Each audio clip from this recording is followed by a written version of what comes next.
Episode की शुरुआत hymen को दिखाने से होती है, जिसे पुलिस बताती है कि उन्हें सियोजुन के कत्ल के लिए एक सस्पेक्ट मिल गया है, जो कि किमशन है। ये सुनकर हमें एक फ्लैशबैक दिखाया जाता है कि जब ओहारिन और युनसोंग कैफे में बातें कर रहे थे, तब हाइमन चुपकर उन लोगों की बातें सुन रही थी। साथ ही जब ओहारिन सूजिन से टाइम ट्रेवल वाली बातें कर रही थी, तब भी हाइमन उसकी बातें सुन रही थी।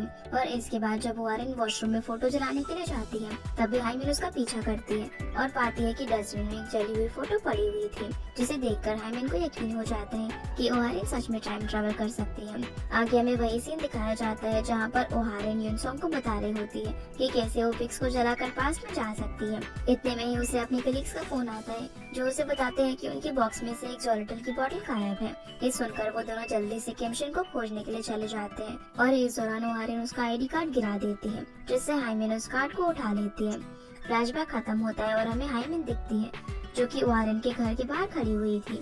वो ओहारिन के घर का दरवाजा ओपन करने के लिए की मेकर को भी यहाँ पर लाई होती है और कंफर्मेशन के लिए वो ओहारिन का आईडी कार्ड भी उस की मेकर को दिखा देती है। जब की मेकर उससे पूछता है कि आखिर उसका फेस आई कार्ड में इतना अलग क्यों है, तो बताती है कि ऐसा इसलिए है क्योंकि उसने प्लास्टिक सर्जरी करवाई है। दरवाजा ओपन हो जाने के बाद हाइमिन ओहारिन के रूम में जितनी भी फोटोज थी, उन सभी को उठा लेती है और उन सारी फोटोज को जला देती है। उनमें से एक फोटो सियोजुन के कैमरा से खींची हुई थी, जिसके चलते ही हाइमिन पास में आ जाती है। फिर हमें पास की ओहारिन दिखाई जाती है, जो कि पुलिस के पास जाकर उनसे पूछती है कि क्या उन्हें किमशन ने कुछ बताया। ये सुनकर वो ओहारिन से पूछने लगते हैं कि आखिर ये किमशन कौन है, जो सुनकर तो ओहारिन सोच में पड़ जाती है। वो युनसोंग को कॉल करती है और उससे पूछती है कि कल वो लोग किमशन को इन्वेस्टिगेशन के लिए ले गए थे ना।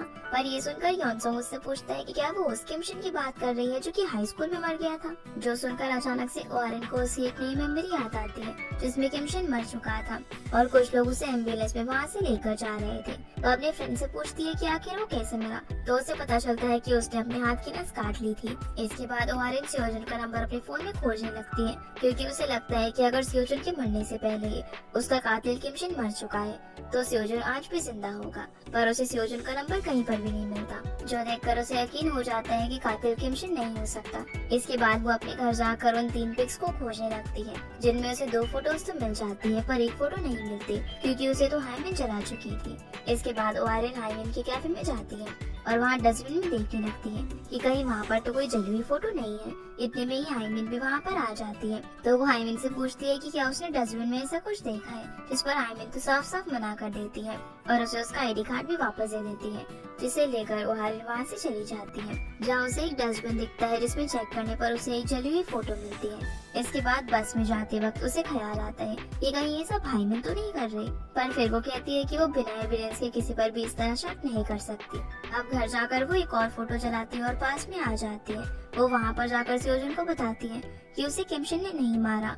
उसे वहाँ देखकर सियोजुन पूछता है कि आखिर वो यहाँ पर वापस क्यों आई है, तो ओहारिन बोलती है कि अगर किसी ने किम को मारा है, तो उसने कोई ना कोई सबूत तो जरूर छोड़ा ही होगा। वो दोनों फोटोग्राफी रूम के बाहर लगे हुए कैमरा की फोटोज को चेक करने के लिए जाते हैं, पर वो कैमरा वहाँ पर नहीं था, जिसे देखकर ओहारिन सोचती है कि आखिर कातिल कहीं युनसोंग तो नहीं है, क्योंकि इन कैमरास के बारे में बस उसे ही पता था। और बोलती है कि अगर किसी ने कत्ल किया है, तो शायद इस बार भी उसने जोलेटल यूज किया होगा। ये कहकर वो दोनों हर जगह जोलेटल की बोतल को खोजने लगते हैं और फाइनली ओहारिन को बोतल एक पेपर कप के अंदर डस्टबिन में डली हुई मिल जाती है, जिसे वो सियोजुन को दिखाती है। और ये देखकर सियोजुन सोचता है कि उन्हें पुलिस को कॉल करना चाहिए। तभी ओहारिन उस कप को नोटिस करती है और देखती है कि ये कप तो बिल्कुल उसी तरह क्रम्बल हो रखा है, जैसे कि हाइमिन पेपर कप्स को क्रम्बल करती है। जो देखकर वो बोलती है कि किमशन को हाइमिन ने मारा है, जिस पर सियोजुन बोलता है कि ये तो सिर्फ एक कोइंसिडेंस होगा और किसी ने गलती से उस कैमरा को वहाँ से उठा लिया होगा। ये बोलकर वो ओहारिन का हाथ पकड़कर उसे वहाँ से ले जाता है।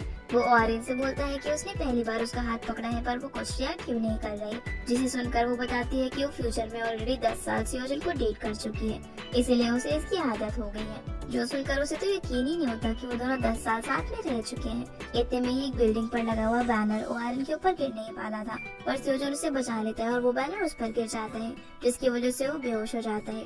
ओहारिन अब उसे हॉस्पिटल लेकर चली जाती है, जहाँ उसे डॉक्टर बताते हैं कि उस बैनर के गिरने की वजह से सियोजुन की पसलियों में चोट आई है।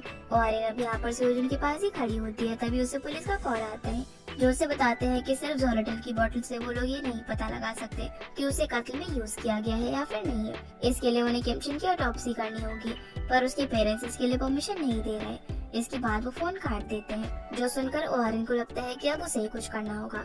वो सोचती है कि अगर कातिल ने उस बोतल को यूज किया होगा तो वो उसने अपने आसपास की किसी दुकान से ही खरीदी होगी, और वो सोचने लगती है कि उसे आसपास की हर फार्मेसी में पूछताछ करनी चाहिए। दूसरी तरफ युनसोंग सूजिन से पूछता है कि ओहारिन कहाँ पर है, पर उसे नहीं पता होता कि वो तो सेओजिन के साथ हॉस्पिटल गई हुई है। इतने में ही सूजिन का ओहारिन को कॉल आता है और वो कॉल रिसीव करने के लिए बाहर चली जाती है। ओहारिन अब यहाँ पर उससे उस कैमरा के बारे में पूछती है जो कि उसने फोटोग्राफी रूम के बाहर लगाया था, पर सूजिन को तो इस बारे में कोई भी आइडिया नहीं था कि वो कैमरा कहाँ पर हो सकता है। तभी ओहारिन सूजिन को कहती है कि उसे ध्यान से उसकी सारी बातें सुननी होंगी। इसके बाद सीन कट होता है और सूजिन अंदर आकर युनसोंग और यूआई किम से पूछती है कि क्या उन्हें कैमरा के बारे में कुछ पता है, तो वो उसे मना कर देते हैं। अब वो उस कैमरा को खोजने में लग जाते हैं। दरअसल ओहारिन ने सूजिन को बता दिया था कि किमशन का कत्ल हुआ है और शायद उस मॉडलर की क्लिप उस कैमरा के अंदर कैप्चर हो गई होगी। दूसरी तरफ ओहारिन आसपास की फार्मेसी में जाकर पूछताछ कर रही होती है, पर वहाँ उसे सीसीटीवी की फुटेज देखने की मंजूरी नहीं मिलती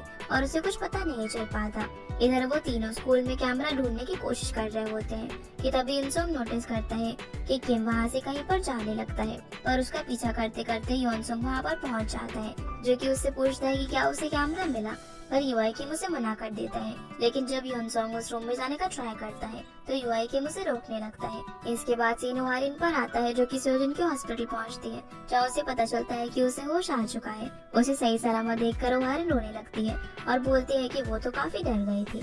सेओजिन अब यहाँ पर उसे रोककर गले लगाने के लिए जा ही रहा होता है, पर वो उसे रोक देती है और कहती है कि उसके रिब्स में चोट आई है, इसीलिए वो उसे हग नहीं कर सकते। इसके बाद वो सेओजिन के साथ बाहर बैठ जाती है और उसे बताती है कि उसने हर फार्मेसी में पूछ लिया, पर उसे कुछ भी पता नहीं चला और बाकी सब भी वो कैमरा स्कूल में खोजने में लगे हुए हैं। फिर सेओजिन उसे बताता है कि शायद ये एक्सीडेंट इसीलिए हुआ है क्योंकि ओहारिन टाइम ट्रैवल कर रही है, और ऐसे ही सेओजिन ने एक बार अपने पैर में फ्रैक्चर करवा लिया था जब वो ओहारिन को बचाने के लिए पास में गया था। दूसरी ओर युनसोंग यूआई किम को हटाकर उस रूम के अंदर चला जाता है, जहाँ पर उसे वो कैमरा मिल जाता है। वो यूआई किम से पूछता है कि आखिर उसने वो कैमरा क्यों चुराया, तो यूआई किम बताता है कि उसने कैमरा चुराया नहीं है। तभी हमें एक फ्लैशबैक से दिखाया जाता है कि यूआई किम को वो कैमरा फोटोग्राफी रूम से निकलते वक्त दिखाई देता है। अब युनसोंग ओहारिन और सेओजिन को कॉल करके यहाँ पर बुला लेता है। तभी युनसोंग उस कैमरा की रिकॉर्डिंग देखता है और इतने में ही वहाँ पर वो दोनों भी आ जाते हैं। रिकॉर्डिंग देखकर युनसोंग भी टेंशन में आ जाता है, और जब वो उस क्लिप को ओहारिन को दिखाता है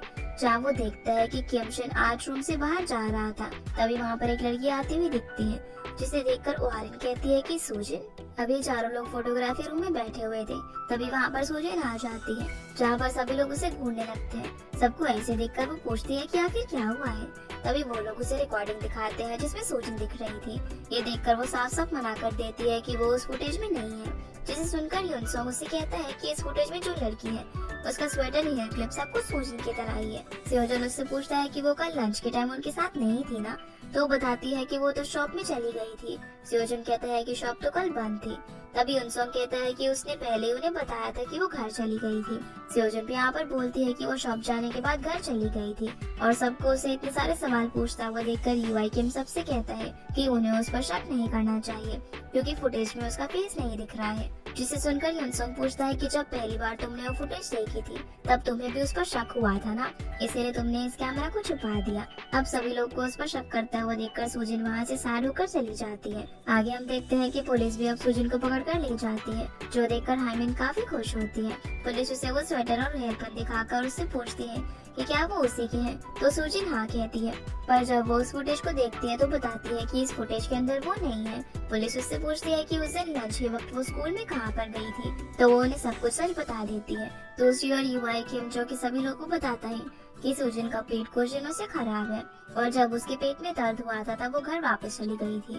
इधर पुलिस सूजिन से पूछती है कि क्या वो घर जाते वक्त बेहोश हो गई थी, तो बताती है कि हाँ वो बेहोश हो गई थी और उस समय एक चाइनीज रेस्टोरेंट के डिलीवरी मैन ने उसकी मदद की थी, पर उसे नहीं पता था कि वो आदमी कौन था। ये सारी बातें भी यूआई किम बाकी सभी लोगों को बता रहा होता है, तो ओहारिन उन सभी से कहती है कि अगर उन्होंने उस डिलीवरी मैन को खोज लिया तो सूजिन निर्दोष साबित हो जाएगी, इसीलिए सभी लोग उस डिलीवरी मैन को खोजने चले जाते हैं। भाई हाइमिन एक दुकान से जोनेटिल की बोतल लेकर बाहर आ रही होती है और दूसरी ओर ओहारिन चाइनीज रेस्टोरेंट में जाकर उस डिलीवरी मैन के बारे में पूछ रही थी। तभी वो यूआई किम से फोन करके पूछती है कि अगर उसने उस कैमरा को नोटिस किया। वो बताता है कि वो फोटोग्राफी रूम से बाहर आ ही रहा था कि तभी उसे कुछ आवाज सुनाई दी और बाहर आते ही उसने वो कैमरा को नोटिस किया।